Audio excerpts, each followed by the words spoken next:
Cheryl now wants to find out about her mother's side of the family, and she's back in Newcastle to see her mum, Joan. My mother is very much a friend. I can confide in her about anything. It just feels a bit more mysterious on that side of the family.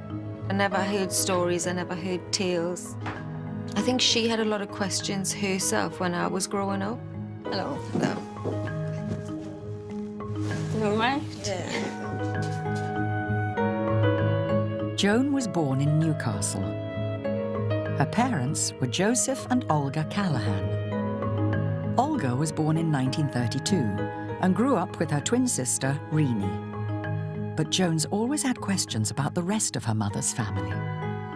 Even with me, it was all hush-hush, it was. Like there was something, like there was a hidden, like there was a secret or something. Like, don't ask, you weren't allowed to ask questions or know anything. It was mind your own business and you should be seen and not heard. You used to say that to us when we were little. No, I didn't. Yes, you did. Well, I can't remember that one, but sure. I'm sure I can't. I just remember my mum telling me once that she's got a big family. There's about 11 of them, but most of them are adopted. 11 of them? 11 on her side, but I never, ever met any of them, never seen any of them. Do you not think that's weird? I think it's very strange. I do have a couple of old photographs I can show you. Right. Maybe, hopefully, a lead somewhere. That's my mum and dad getting married. He's quite handsome, isn't he, my dad? You look the WWI, Mum. Really? Do you think? Yeah, I do. So this is Auntie Renee's wedding. So there's Auntie Renee, obviously, you can see my mum. And then this is my nana, your great nana. Oh, God. And she was called Edith Annie, which is... Well, she looks happy on her daughter's wedding day. Doesn't she? Yeah. Wow. What is very strange is I never knew the granddad, whether he had passed away or what happened, whether they divorced. I don't know what went on. Was never spoken of, so I would really be interested to find out who my granddad was. This is all I've got of the older photographs. That's it? And that's it. That's it? That. So what am I... That's it. Well, the only thing I've really got to go off of is me nana and her sister's name. So do you know their maiden name? The maiden name was Ridley. Joan believes that her mother, Olga, came from a large family, but doesn't know anything more about them. Cheryl wants to get to the bottom of this, so she's ordered the marriage certificates for her grandmother and her grandmother's twin sister to find the name of her great-grandfather.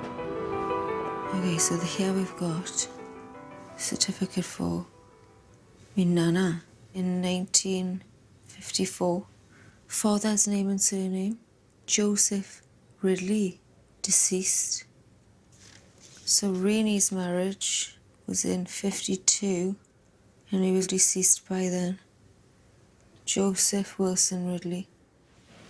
So I'm gonna now see if I can find Joseph Wilson Ridley. There we go. Okay, so this is the 1911 census.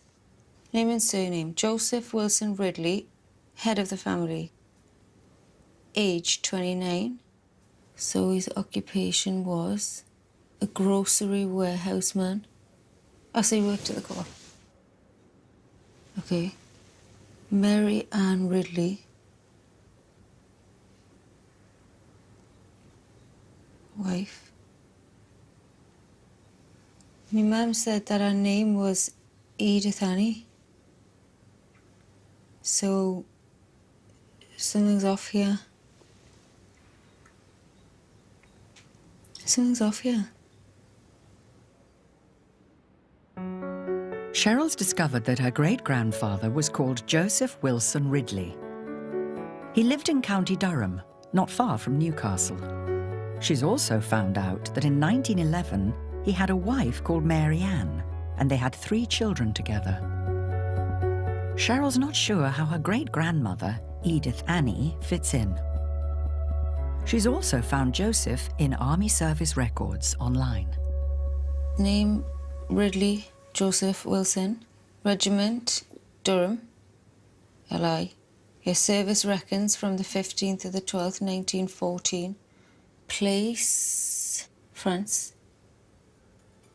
So he must have gone to France.